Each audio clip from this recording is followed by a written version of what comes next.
Aku Yesus melihat iblis jatuh seperti kela dari langit ke bumi. Apa tuh? Begitu saudara-saudara. Haleluya. Oke, dilanjut dulu, saya minum kopi dulu ya teman-teman, silakan. Masya Allah. Kasih abangku. Ya, CS. Salam. Salam. Apa kabar Bang Dalvo? Baik. Silakan CS. dilanjut. Selamat Iya, malam. selamat siang. Iya. Mungkin ada sanggahan Lucifer, silakan. Tentunya Anda tadi mendengarkan begitu panjang dalil-dalil yang disampaikan oleh Bang Zuma. Silakan. Ada berapa ayat Esa di dalam Bible Anda? Silakan. Sebentar ya Bang ya. Aku naik karena dengar-dengar Bang Juma itu cerdas gitu loh. Jadi tentang topik yang tadi aku hanya dengar sebagian-sebagian. Bagiku itu hanya ada Sema Israel. Sang pencipta itu satu doang. Itu aja Bang. Tapi Anda Kristen ya?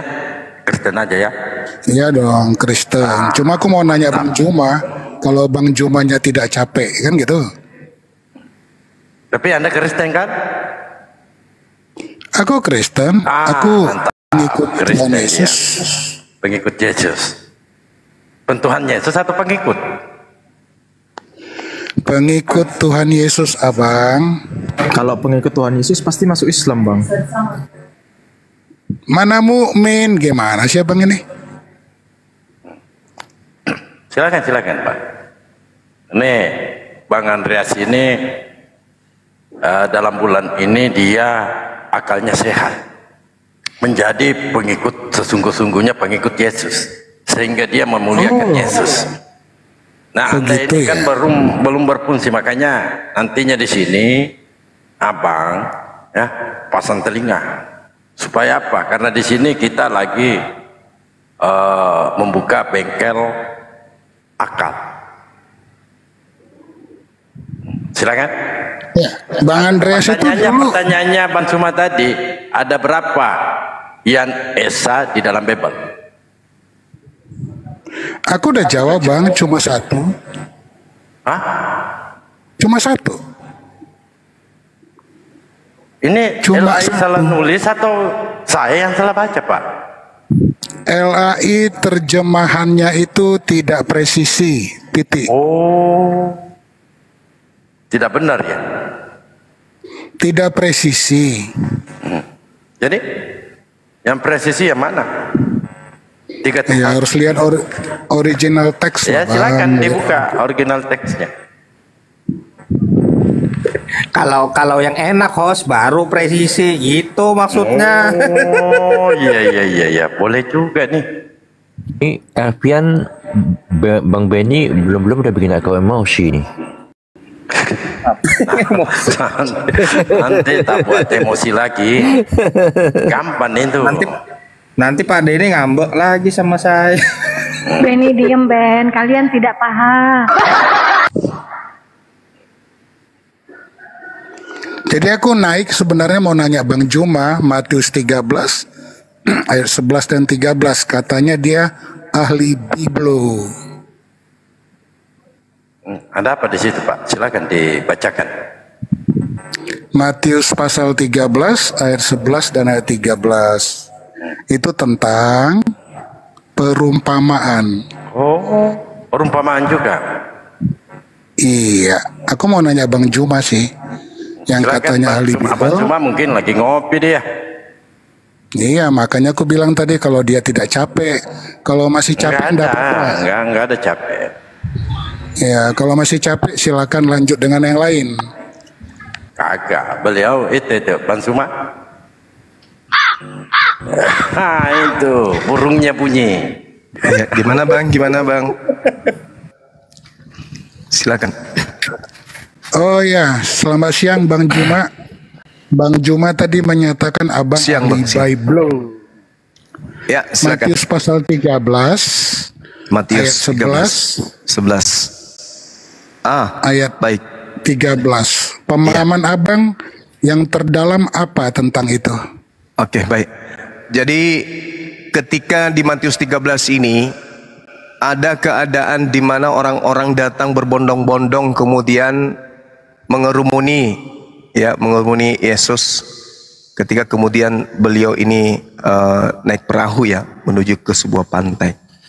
Nah, lalu di data Matius 13 itu di situ ada perkataan Yesus, kepadamu diberi karunia untuk mengetahui rahasia kerajaan surga, tetapi kepada mereka tidak.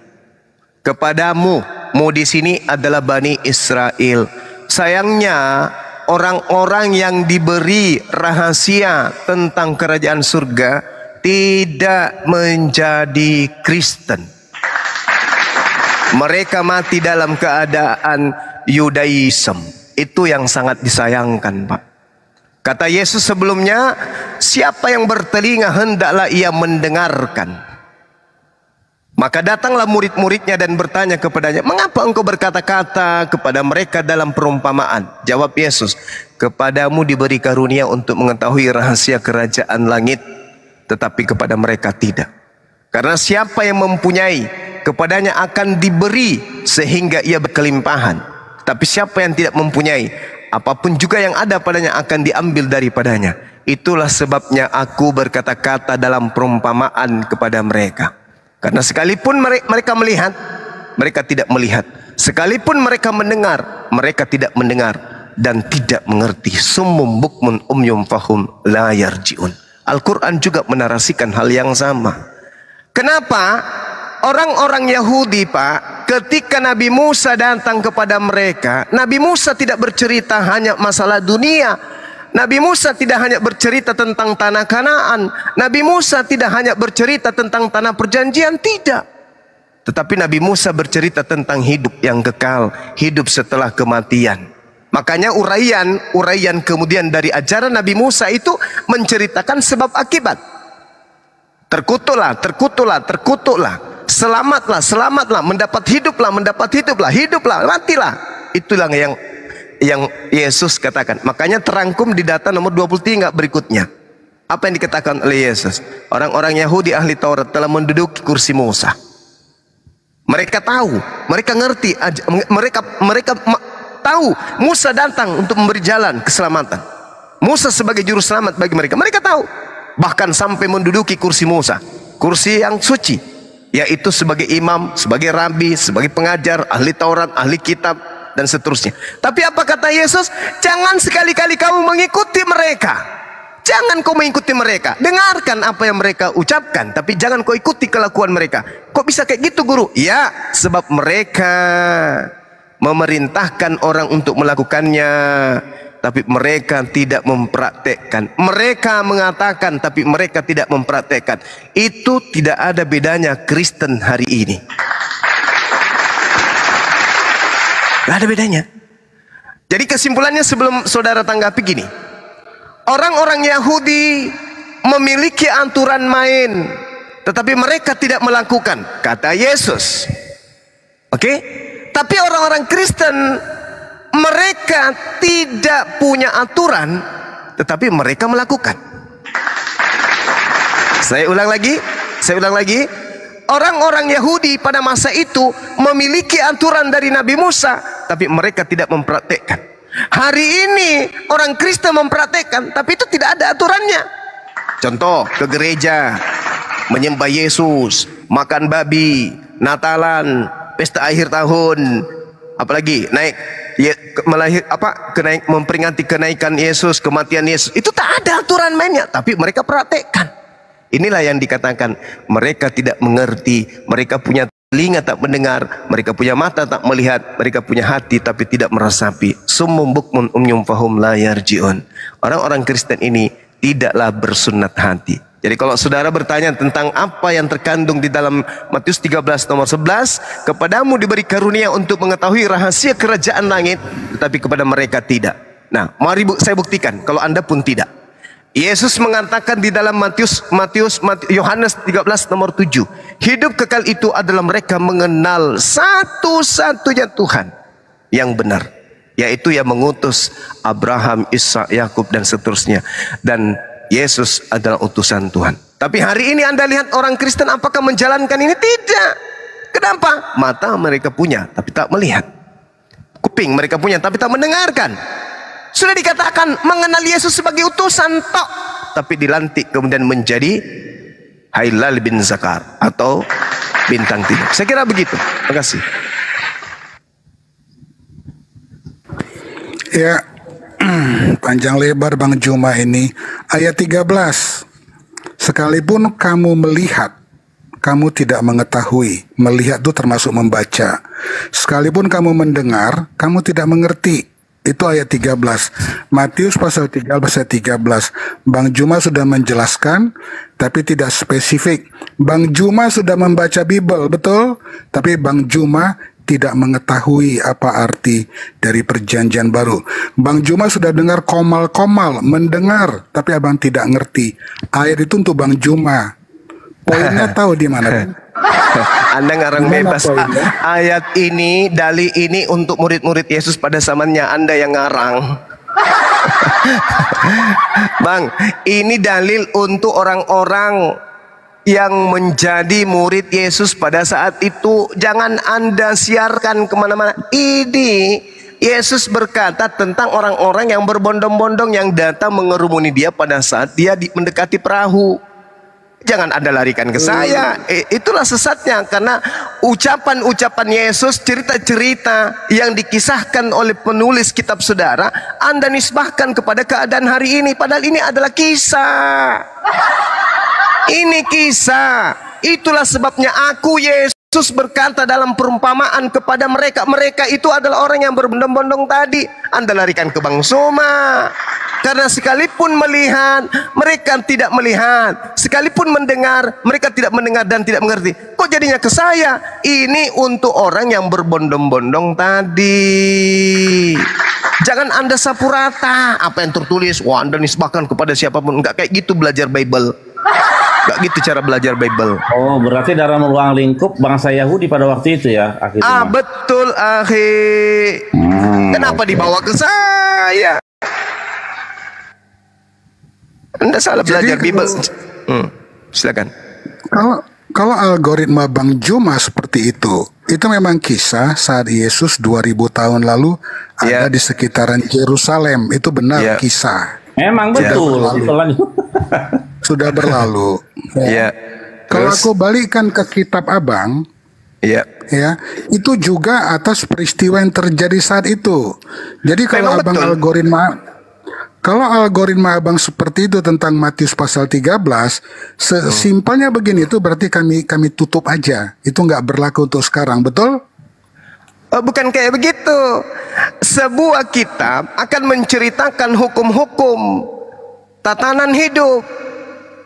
Namun kemudian sebuah kitab juga menceritakan kisah sebagai contoh untuk dijadikan sebagai pedoman, sebagai cerminan keadaan yang ada pada masa itu. Tetapi janganlah ketika orang berbicara mengenai maling kundang, Anda mendudukkan saya sebagai maling kundang. Itu keliru.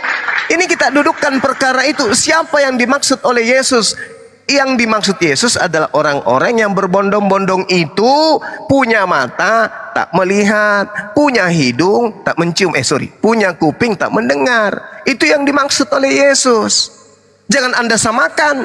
Saya bukan orang pengikut Yesus, bukan orang yang hidup zaman Yesus, dan Yesus diutus bukan untuk saya. Kecuali Yesus menuding orang-orang di luar daripada kehidupan dia sebagai Bani Israel, dan itu dijadikan sebagai panduan untuk semua manusia.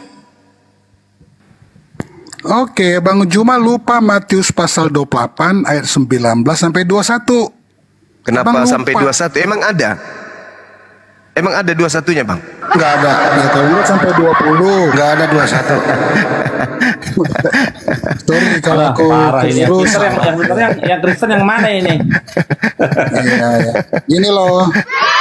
Kadang-kadang Kadang-kadang aku salah karena kitab kami terdiri dari 31.403 butir. Beda dengan kitab kalian hanya 6.660 gitu. Jadi harap maklum. Matius pasal 28 ayat 19 atau 20. Ajarlah mereka. Jadikanlah seluruh bangsa muridku dan ajarlah mereka apa yang kau ajarkan padamu, termasuk Matius pasal 13, Bang Juma. Oke, Bang sekarang Juma di situ. Yang kedua, ketika aku berusaha mengkaitkan dengan kitab Abang mengeluarkan statement menjadi pedoman, betul? ya. Ya udah sama dengan Matius pasal 13. Menjadi pedoman bagi manusia sekarang. Sekarang permasalahannya di Anda itu berat. Pertama, Anda membawa Matius 28. Kalau Anda menuding itu perkataan Yesus, boleh dong saya minta mana mata rantai sanadnya. Mata rantai sanad itu mata rantai penyampaian. Dari Yesus ke A, ke B, ke C, ke D, ke F, sampai kepada Anda. Boleh nggak saya minta itu? Matius 28 itu hanya sampai pada data nomor 15. Berita yang harus tersiar sampai hari ini adalah berita tentang tentara upahan menerima amplop, menerima upah. Titik, gak ada lagi cerita. Data 16 sampai nomor 20 itu pesan gereja aja supaya orang-orang mengajarkan Kristen kepada seluruh dunia agar banyak orang yang terjerat membayar perpuluhan. Itu aja. Itu penambahan. Mau bukti penambahan? Baca nomor 20-nya. Dan ajarlah mereka melakukan segala sesuatu yang telah kuperintahkan kepadamu. Nah, mari kita uji. Mana perintah Yesus agar orang ibadah pada hari Minggu? Mana? Tunjukkan. Gak ada. Mana perintah Yesus agar orang membatalkan hukum Taurat? Mana? Gak ada. Mana perintah Yesus agar orang makan babi? Gak ada. Perintah Yesus untuk tidak bersunat, gak ada. Perintah Yesus untuk mendudukkan Yesus menggantikan yang maha tinggi, mana? Gak ada. Jadi Anda kebablasan kalau membawa data itu. Itu yang pertama. Yang kedua, ilmu apa yang Anda ingin pakai untuk merubah kemudian konsep yang Yesus ajarkan kepada pengikutnya? Matius 15 nomor 24. Aku diutus hanya kepada domba yang sesat. Bukan kepada semua domba. Aku diutus hanya kepada domba yang sesat. Berarti Bani Israel yang tersesat. Hanya kepada Bani Israel yang tersesat aja Yesus diutus, bukan kepada semua Bani Israel. Camkan itu berdasarkan Matius 15 nomor 28. Ingat, ketika Yesus mengatakan aku diutus hanya kepada domba-domba yang sesat dari umat Israel, Matius 10 nomor 5 nomor 6, Yesus berpesan kepada ke-12 muridnya agar jangan ke bangsa lain, melainkan datanglah kepada umatku Bani Israel saja yang sesat. Yang kedua. Yang ketiga, mari kita buktikan. Andai saja Kristen yang ada di Indonesia hari ini berhadapan langsung dengan Yesus, orang-orang Kristen, pendeta-pendeta yang sudah banyak duit, yang besar perutnya, hartanya melimpah, datang kepada Yesus. Kira-kira Yesus memanggilnya domba atau memanggilnya asu? Ini dulu poinnya. Kenapa demikian? Coba Anda baca di Matius 15 yang saya katakan tadi. Ada seorang wanita non-Yahudi berbicara langsung kepada Yesus, beriman pula kepada Yesus, tunduk kepada Yesus, mengakui kenabian Yesus, mengakui kerasulan Yesus. Apa kata Yesus? Usir dia dari sini. Dari tadi dia teriak-teriak. Tapi wanita itu mengatakan apa? Tuhan, bantu aku, tolong aku, kasihanilah aku. Kata Yesus apa? Tidak layak, tidak pantas roti yang disediakan untuk anak-anak diberikan kepada anjing. Coba bayangkan. Waduh, serem amat. Coba bayangkan. Iya. Lalu wanita itu mengatakan apa? Betul Yesus. Tapi bukankah anjing makan sampah yang jatuh dari meja tuannya? Kaget Yesus. Wow, keren, luar biasa. Besar imanmu ibu. Jadilah seperti apa yang engkau inginkan. Jadi apa? Jadi anjing. Apa yang terjadi? Anaknya sembuh. Yesus tolong please. Apa? Sembuhkan anakku please. Aku diutus hanya kepada domba yang sesat, tidak layak makanan. Makanan di sini maksudnya Yesus. Tidak layak Yesus yang disediakan untuk anak-anak di sini Bani Yakub. Tidak layak Yesus yang disediakan untuk anak-anak Yakub diberikan kepada non Yakub, anjing, asu. Apa kata non Yakub? Non Yakub ini Abdi katakan apa? Betul Tuhan, tapi bukankah sampah remah-remah yang jatuh dari meja tuannya Bani Israel itu pantas dimakan oleh asu? Kata Yesus, besar imanmu ibu, jadilah seperti apa yang engkau inginkan. Apa yang terjadi? Apakah ibu itu menjadi Bani Israel? Tidak. Apakah ibu itu seketika menjadi domba? Tidak. Tetap saja dia menjadi anjing. Dan anaknya sembuh. Itu apatah lagi ente, apatah lagi pendeta ente, apatah lagi pastor ente ketemu dengan Yesus dikasih tendangan putar tanpa balasan. Apa buktinya? Matius 7 nomor 22 nomor 23. Pada hari terakhir nanti banyak orang berkata kepadaku, Tuhan, Tuhan, Tuhan, bukankah kami telah bernubuat, bermujizat, mengusir setan demi namamu? Apa kata Yesus? Enyahlah daripadaku, kalian semua adalah pembuat kejahatan. Sungguh aku tidak mengenal kalian. Kalian adalah semua pembuat kejahatan. Kalian diusir. Apa kata Yesus? Waspadalah kepada nabi-nabi palsu yang datang menyamar seperti Bani Israel, tapi sesungguhnya mereka adalah Bani non-Israel. Menyamar seperti domba, tapi mereka bukan domba, melainkan serigala yang buas. Dari buahnya kamu bisa mengenal mereka. Bukan setiap orang yang memanggil aku Tuhan akan masuk ke dalam kerajaan langit, melainkan dia yang melakukan kehendak Elohim, kehendak Bapakku yang ada di langit, yang ada di surga. Itu kata Yesus. Tidak semua orang yang memanggil aku Tuhan, junjungan, Kuria dan seterusnya, melainkan dia yang melakukan kehendak Bapa. Apa kehendak Bapa itu? Taurat, kitab Tanakh, itu kehendak Bapa. Kristen melaksanakan enggak? Amin. Betul itu. Kristen melaksanakan enggak kehendak Bapa? Tidak sama sekali. Kehendak Bapa direvisi, direvisi, dirubah-rubah, ditambah, dikurangi untuk mengikuti selera perjanjian baru. Itu yang terjadi. Dan apakah mereka gunakan? Ya, mereka gunakan. Tapi digunakan sebagai apa? Sebagai aksesoris supaya mereka dianggap sebagai domba Bani Israel. Tapi orang berakal tidak akan mungkin bisa ditipu. Selihai-lihainya orang Kristen membawa-bawa nama Israel, kami masih sehat, kami masih waras, kami tahu dengan pasti Kristen adalah kaum bidat yang membawa-bawa nama Israel untuk menipu seluruh umat manusia di atas muka bumi. Itu fakta. Demikian. Iya, keren ini karangan Bang Juma mengutip beberapa ayat dari 31.403 butir. Sementara ayat lain diabaikan, diperkosa. Di dalam perjanjian lama sudah tertulis nubuatan bahwa JHVH Yahweh akan mengadakan perjanjian yang baru karena perjanjian yang lama telah dikhianati. Lalu di dalam kitab Injil Yesus juga berkata, padaku ada domba-domba lain. Yang ketiga, Yesus pelayanannya 3,5 tahun timelinenya. Ketika dia berbicara seperti itu dengan perempuan Samaria tadi, itu hanya salah satu kisah. Ya, masih ada kisah lain tentang pelayanan Yesus yang ditutup di Matius pasal 28. Ajarkanlah seluruh bangsa menjadi muridku, yang tadi katanya bisa kita debatkan di dalam manuskrip. Yang Bang Juma bilang tadi itu tambahan peraturan gereja. Nggak ada itu. Jadi kesimpulannya, Bang Juma ahli Bible dengan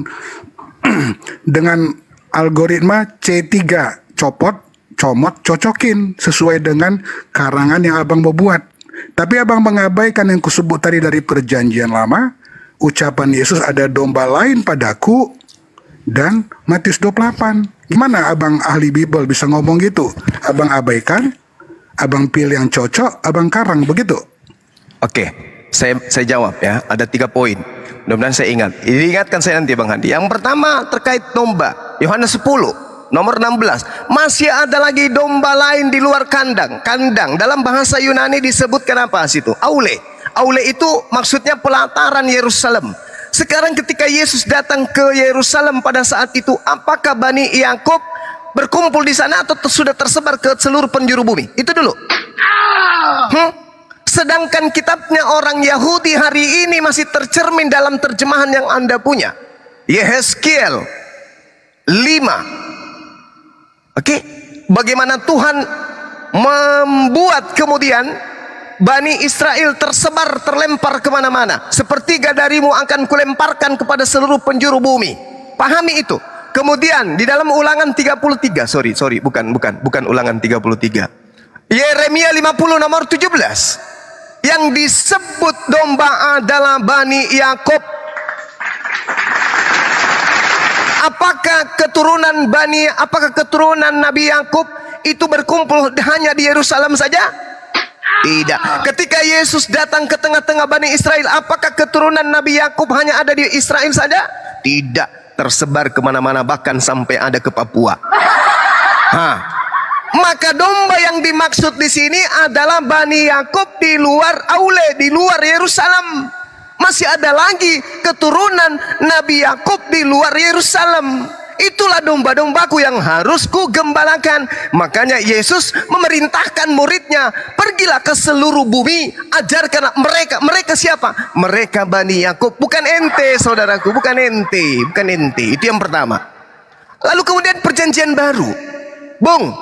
Yang kau pakai di dalam kitabmu itu dengan coretan sampulnya perjanjian lama, justru itu adalah perjanjian baru Tuhan dengan Bani Yakub. Itu perjanjian baru. Mau dalil? Baca Yeremia 31 nomor 31 sampai 33. Kalau nggak puas genapkan sampai 36. Apa kata Tuhan? Aku akan mengadakan perjanjian baru dengan Bani Israel dan Bani Yehuda. Masuk nggak di sini Bani Paulus? Bani Bom-Bom masuk nggak?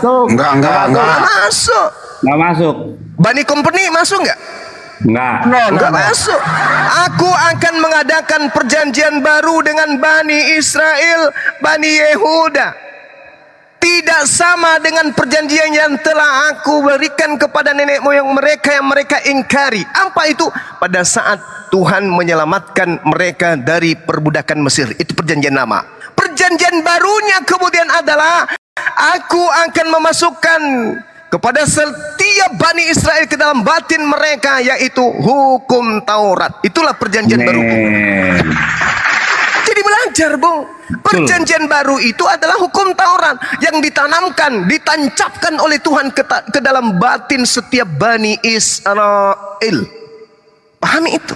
Jadi perjanjian baru Tuhan dengan Bani Yakub, Bani Israel, Bani Yehuda adalah hukum Taurat yang justru melalui Paulus, Lucifer menjadikan itu sebagai sampah. Menjadikan itu perjanjian kutukan yang harus dihapuskan di atas muka bumi dengan menjadikan Yesus sebagai tumbal yang tergantung di atas pohon. Itu fakta. Itu yang kedua. Jadi perjanjian baru milik Bani Israel itu tidak punya hak orang Kristen mengganggu gugat itu. Itu adalah perjanjian Tuhan dengan mereka. Pahami ya? Paham sampai situ. Yang ketiga tadi apa, akhi? Ada yang ingat nggak? Bang Handi Selebes. Yang ketiga yang disebut saudara tadi ini. Dia mengatakan saya mencomot. Saudara, sekali lagi saya katakan kepada saudara. Saya hanya menyampaikan item terpenting aja. Ya. Bahwa Yesus itu diutus hanya kepada Bani Israel yang sesat saja. Bukan kepada semuanya. Kalau Bani Israel yang tidak sesat, bukan kepada mereka diutus. Tapi mereka yang sesat, meninggalkan hukum Tuhan, melanggar hukum Tuhan, melanggar hukum Taurat, itulah Yesus diutus. Untuk mereka kembali kepada hukum Taurat. Oke? Jadi ketika saudara mengatakan bahwasanya saya itu keliru memaknai daripada kitab saudara, saya rasa saya tidak keliru. Justru Anda yang tidak paham kitabnya orang Yahudi. Kenapa? Karena yang Anda pahami adalah kitab perjanjian baru. Perjanjian lama harus tunduk kepada keinginan perjanjian baru. Makanya orang Yahudi sampai hari ini tidak percaya dengan perjanjian lama. Maksudnya tidak percaya kepada terjemahan Septuaginta, karena itu sudah jauh dari asalnya, sudah jauh meninggalkan aslinya. Itu yang perlu saudara pahami.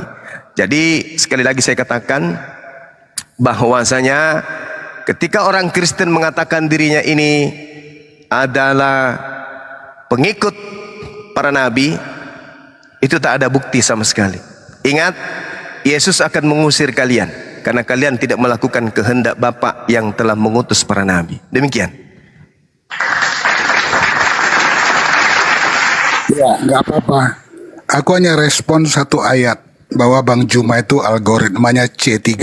Markus 14 ayat 24 tentang perjanjian ya. Inilah darahku. Inilah darah perjanjian yang ditumpahkan untuk banyak orang. Aku cukup kutip satu Badan ayat. Beritek ini. Ayat lainnya bisa nanti. Tapi artinya untuk membuktikan bahwa yang katanya hanya untuk Bani Israel itu sudah teritu gitu loh. Tadi aku hanya kutip satu ayat dari perjanjian lama, lalu Bang Juma memahaminya berdasarkan teks itu Bani Israel. Sebenarnya ada ayat lain. Tapi aku hanya bilang seperti itu. Aku enggak bohong Bang Juma. Cuma untuk menghemat waktu, itu ada ayat lain yang lebih jelas. Ku kasih pun yang jelas itu, nanti abang pasti tidak terima. Karena contoh tadi di Matius 13 ayat 11 dan 13, abang memahaminya itu, padahal aku sudah jelaskan. Dengan perumpamaan gitu loh. Abang memahaminya beda. Gitu aja Bang Juma. Jadi aku saat ini mohon maaf menganggap Bang Juma itu bukan ahli Bible tapi ahli C3. Belum lagi kutanya, abang apa pemahaman abang yang ini lepas dari doktrin ya. Lukas 2 ayat 7 dengan Lukas 2 ayat 11. Di situ kuncinya yang terkait dengan Matius pasal 13 ayat 11 dan 13. Belum lagi kutanya tentang Kejadian pasal 3. Adam dan Hawa itu dihukum karena apa? Multiple choice. 1, ingin sama dengan Tuhan, karena mereka itu ingin punya kuasa yang sama dengan Tuhan, atau karena BODO. Tapi itu abaikanlah itu. Jadi penutupnya Bang Juma tentang Matius 13 ayat 11 dan ayat 13 tadi tentang perumpamaan, sekalipun Bang Juma melihat membaca Alkitab, abang gak akan ngerti. Kalau baca selanjutnya, karena abang jahat itu tertulis. Dan itu untuk ngetesnya gampang bang. Apakah aku fitnah atau menuduh? Abang tes IQ abang di Lukas 2 ayat 7 dan Lukas 2 ayat 11. Kalau abang tuh cerdas, gitu loh bang. Mohon maaf kalau nggak enak. Silakan. Iya, baik. Mungkin saudara ini salah orang atau salah nguji atau salah bahan materi untuk menguji Bang Suma gitu loh ya. Salah kamar. Matius 7 itu bukan apa-apa. Ya. Matius 7 yang Anda maksud kan? Benar kan? Lukas, maaf kalau aku tadi salah, tapi aku rasa aku ngomong Lukas 2 ayat 7. Oke, Anda kejebak Lukas dengan 2 Lukas 2 ayat 11. Pak Pendeta, salahnya Anda kejebak dengan saya, menandakan bahwasanya Bang Suma itu tidak bisa diragukan pengetahuan tentang Bible. Anda lah yang harus diragukan pengetahuannya.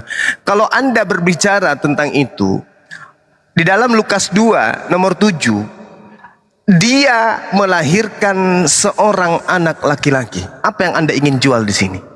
Tuhan melahirkan anak itu. Anaknya yang sulung. Ini kebohongan, ini tipuan. Kenapa saya mengatakan tipuan? Karena dalam tradisi yang ada di dalam kitab yang Anda genggam, Israel disebut sebagai anak sulung. Mana yang betul? Mana yang betul ini? Yesus atau siapa? Oke? Ia lalu dibungkusnya dengan lampin dan dibaringkannya di dalam palungan karena tidak ada tempat bagi mereka di rumah penginapan. Maksudnya ini Tuhanmu ini bagaimana ini Bung? Ini Tuhan saudara bernama Yesus ini kenapa dia? Miskin papa? Gak ada penginapan atau gimana? Nomor 13-nya, dan tiba-tiba tampaklah bersama-sama dengan malaikat itu sejumlah besar bala tentara dan memuji Elohim. Katanya, apa yang terjadi ini? Apa masalahnya di mana ini? Anda mau larikan kemana? Nomor 11. Ayat 11 Bang Juma. Ayat 11. Ya, oke.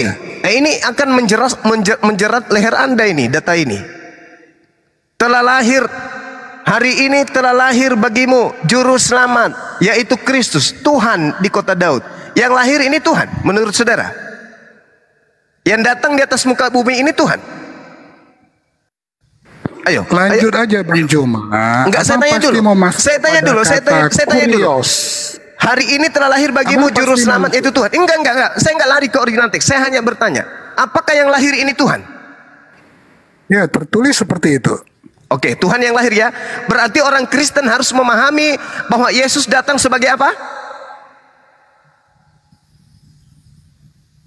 Sebagai apa, Bang? Yesus datang ke atas muka bumi ini sebagai apa? Sebagai Tuhan. Ayo. Itu kalau narasi di Alkitab bukan seperti diksi Bang Juma. Ini hari ini telah lahir bagimu juru selamat, yaitu Kristus Tuhan. Berarti Yesus datang pada hari itu di atas bumi di kota Daud sebagai apa? Datang sebagai Tuhan. Diksi yang tepat, George Hefave itu datang ke dunia dalam rupa seorang atau sebagai manusia, begitu. Dan ini bisa kita buktikan dengan melihat original teks di ayat-ayat lain, gitu loh, Bang. Lalu apa yang Anda ingin jual di sini? Yesus telah datang sebagai manusia. Apa yang Anda ingin jual? Begini, bagi orang awam, sebagaimana Matius pasal 13 ayat 11 dan ayat 13 itu adalah kiasan, ya?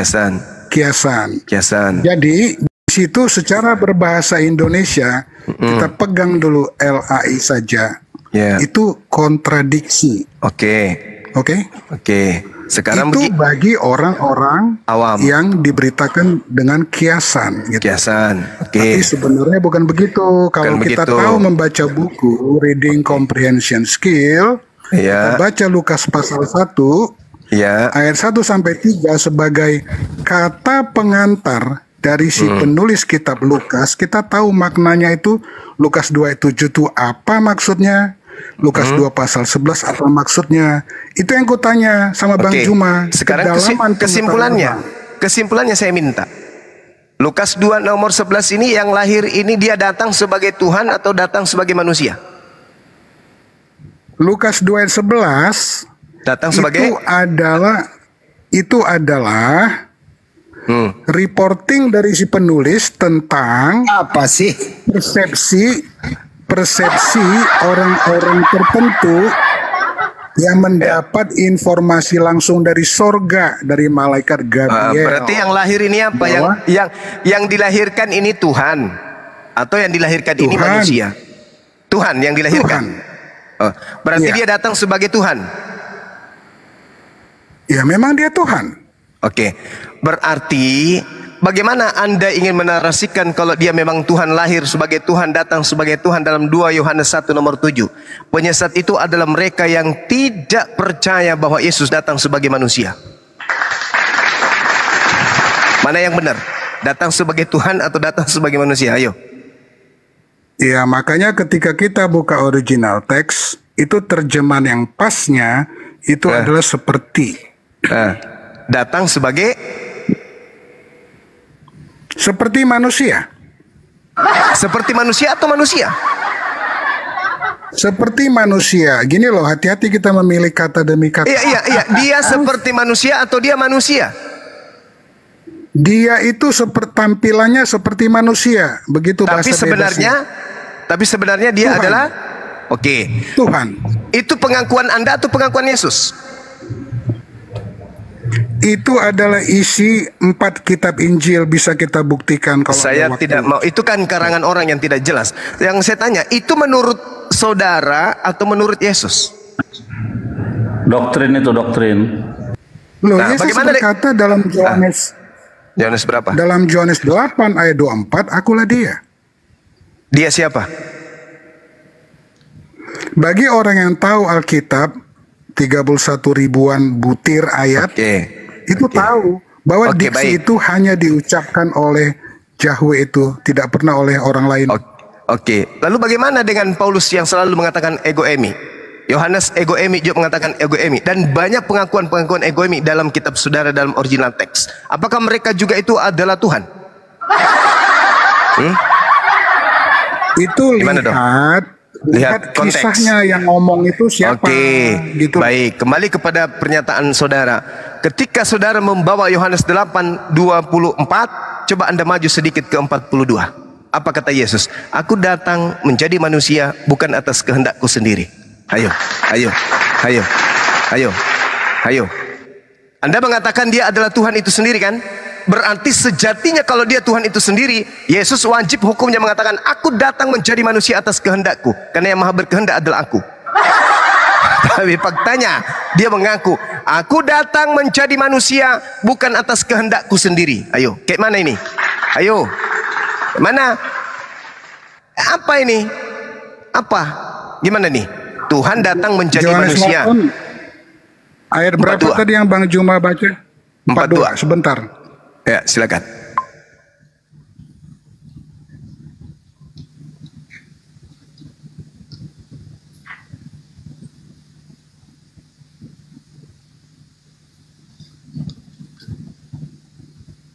Dalam LAI nggak ada situ kata manusia dalam ayat 42. Jadi dia datang sebagai apa? Dalam 42 tidak ada kata manusia. Jadi jangan ditambahin ya. Yesus itu apa? Sapi atau manusia? Nah, jangan ajar saya kurang ajar, karena saya masih sehat. Maria melahirkan apa rupanya? Ayam, sayur. Jadi begini, tentang Yohanes 8 ayat 42, di situ tidak ada kata manusia. Lalu Bang Juma bertanya, lalu Yesus itu apa? Jawabnya Lukas 2 ayat 11.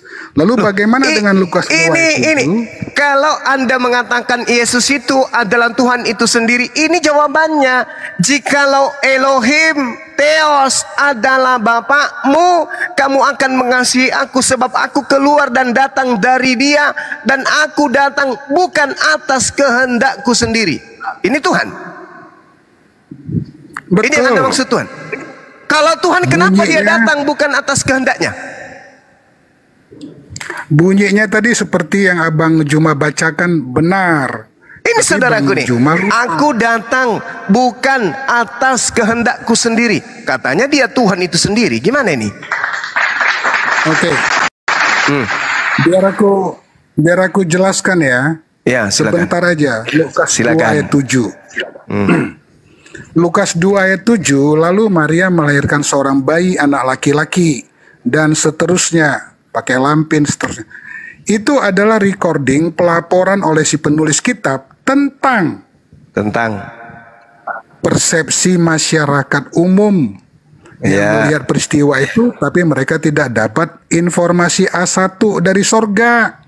Sama seperti Bang Juma, sama seperti Kristen RT 3. Tiga Tuhan sama. Oke, sekarang yang membawa A1 siapa? Yesus atau Anda? Lukas 2 pasal 11 tertulis malaikat Gabriel, itu informasi A1. Iya, oke. Kalau Yesus bukan A1. Dan yang menerimanya, entar dulu Bang, aku mau menjelaskan persepsi ini. Sudah paham.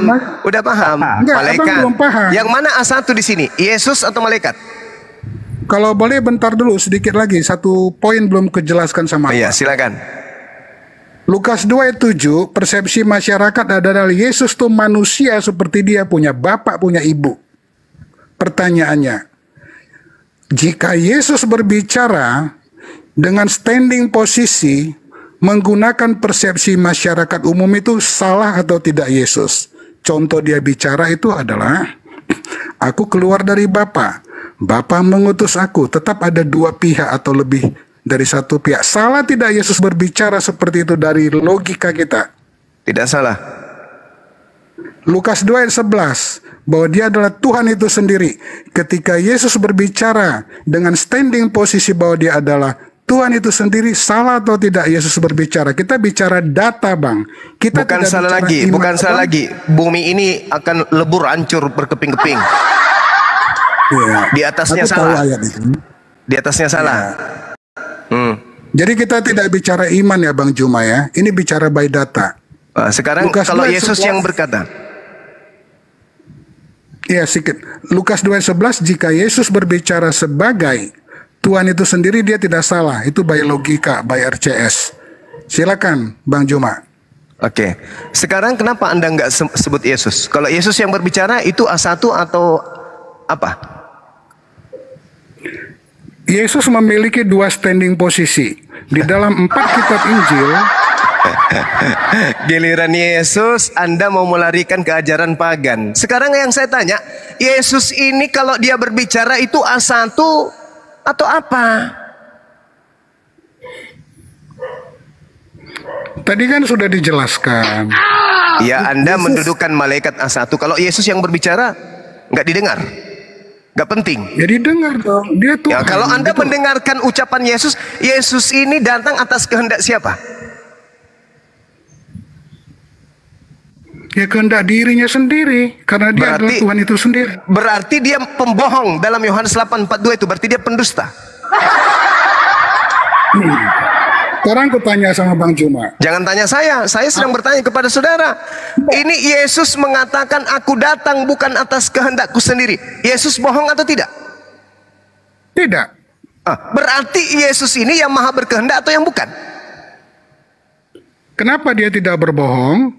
Karena dia berbicara dengan standing posisi persepsi masyarakat umum. Lalu ilmu Keberatan, Anda ilmunya ini keberatan. Anda dapatkan ilmu dari mana Anda?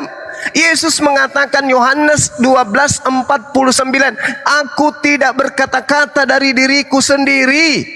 Ente seenak perut bicara sendiri dari diri Anda. Berarti Anda lebih Yesus daripada Yesus. Aku datang bukan atas kehendakku sendiri. Sementara yang maha kuasa di dalam Mazmur 33 nomor 9, dia hanya memberi perintah. Innama amruhu idza arada syai'an ayyakula lahu kun fayakun. Maka semuanya akan ada. Dia memberi perintah sesuai dengan kehendaknya, maka semuanya tercipta. Yesaya 55 nomor 11. Semua yang keluar, yang terlontar dari mulutnya, itulah yang terjadi. Tak ada yang boleh membantah. Lah Yesus, aku datang bukan atas kehendak sendiri. Lah bukan dia Tuhan ini. Bukan Tuhan yang datang jadi manusia. Tetapi dia adalah murni ciptaan Tuhan yang datang sebagai manusia saja.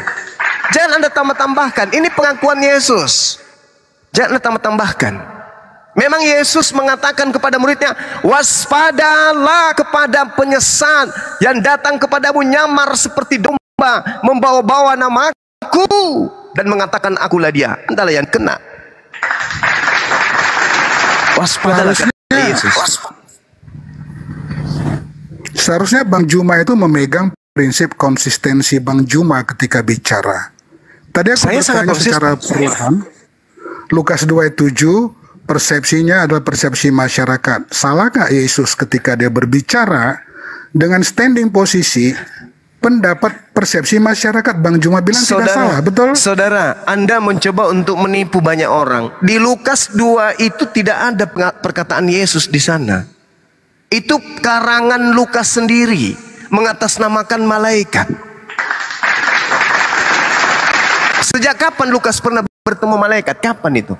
Di mana ada cerita di dalam 3 Bible, di mana di situ diterangkan malaikat Tuhan menampakkan diri kepada Lukas. Itu di mana? Ini karangan sendiri, Bung. Ayo, baik, kuajarin Bang Juma supaya lebih pinter. Iya, terima kasih. Silakan. Aku tadi sudah mengucapkan, baca Lukas pasal 1 ayat 1 sampai 3. Ya, itu hasil penyelidikan. Hasil penyelidikan. Betul, bukan? Oke. Hasil penyelidikan. Berdasarkan sumber dari mana Bang Juma? Sumbernya siapa? Sumber dari Yesus katakan sebagai saksi utama, ya, sebagai penyampai firman. Betul? Sumber si penulis Lukas mendokumentasikan itu apa? Baca Bang Juma Lukas 1 ayat 2. Saya saksi sudah langsung. katakan. Iya, itu pengakuan siapa? Pengakuan siapa?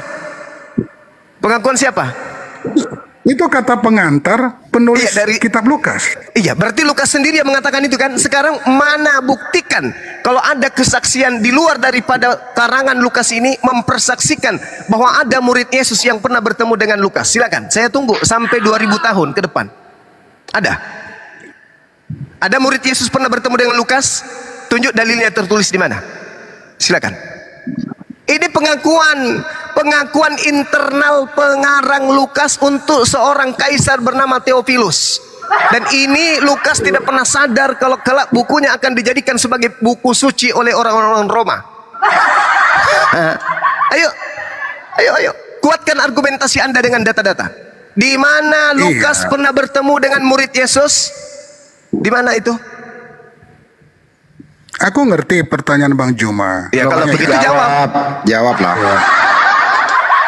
Silakan. Jadi aku hanya menjawab begini loh. Dalam 1 Timotius pasal 2, segala tulisan kata Paulus. Bukan itu yang ditanya. Di mana Lukas ketemu murid? Bukan itu yang ditanya, Bang. Di mana Lukas ketemu murid?